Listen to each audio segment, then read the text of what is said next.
Bonjour tout le monde, j'espère que vous allez très bien. Déjà, je tiens à vous remercier du fait que vous vous abonnez à mon compte, vous partagez mes vidéos et vous les commentez. Cela montre à quel point mon labeur excelle de manière positive. Alors, c'est une faille qu'on parle de la procédure d'études en Belgique. Toi, tu es un jeune Camerounais, tu es un jeune Togolais, tu es un jeune Ivoirien, tu es un jeune Guinéen ou un jeune Congolais qui veut ou désire étudier en Belgique ou en France. Alors, sache que tu es tombé sur la bonne vidéo.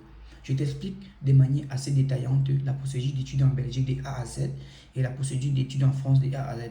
Non seulement ces deux procédures, je peux également ajuster la procédure d'études au Canada.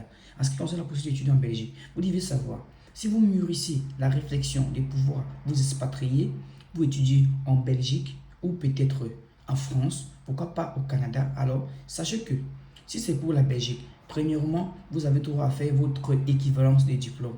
Déjà, je tiens à rappeler ceci.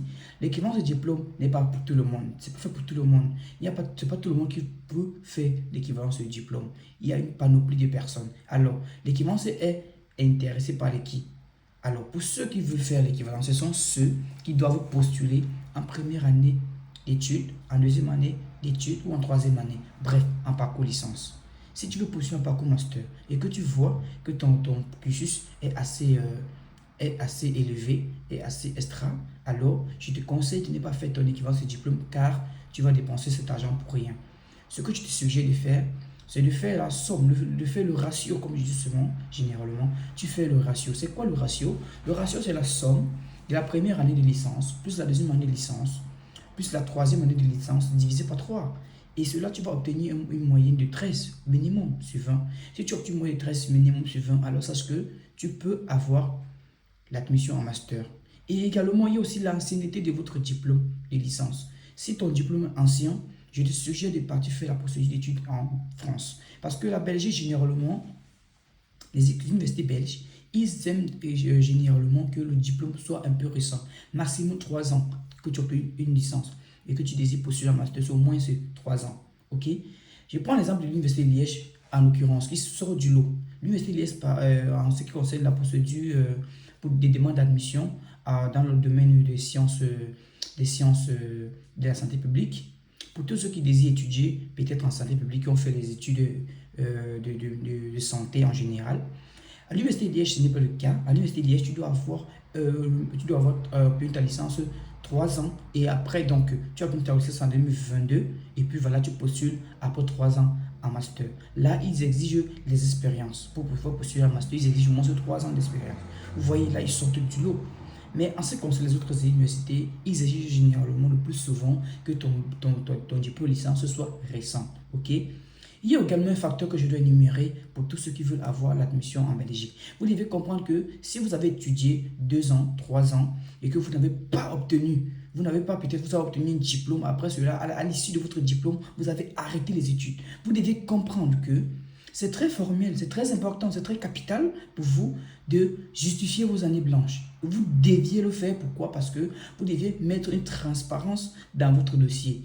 Il est impératif que vous le fassiez parce que voilà, l'agent des demandes, le jury d'admission verra que votre profil est tracé, ok, est transparent, ok. Par ricochet, il pourra trouver judicieux de vous donner ou de vous octroyer une admission au sein de son établissement. Alors, il est primordial de le faire. D'accord? Donc, en ce qui concerne l'équivalence, comme je l'ai dit tantôt, ça concerne tous ceux qui vont postuler en cycle bachelier. Il n'y a pas d'équivalence de licence, il n'y a pas d'équivalence de BTS, il n'y a pas d'équivalence de master, ni de doctorat, ni de professorat, entre guillemets, mais il y a l'équivalence de diplôme, ok?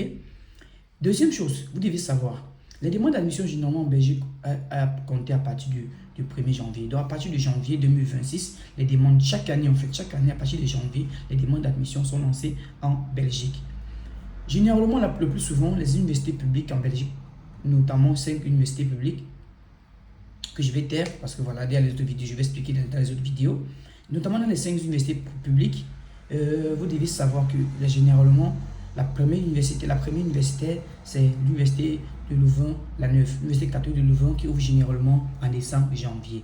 Le reste des universités ouvriront à partir du mois de février-mars, ok?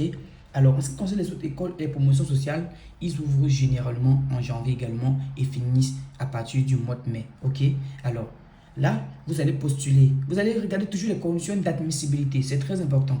Actuellement, ce que je suggère que vous fassiez, vous rassemblez vos documents, vous vous documentez également dans les sites des établissements afin de pouvoir avoir déjà une vision des choses. Ok? C'est très important, c'est très formel. Ensuite, quand tu auras ton admission, vous allez passer l'entretien. Vous allez devoir chercher le garant et passer un entretien.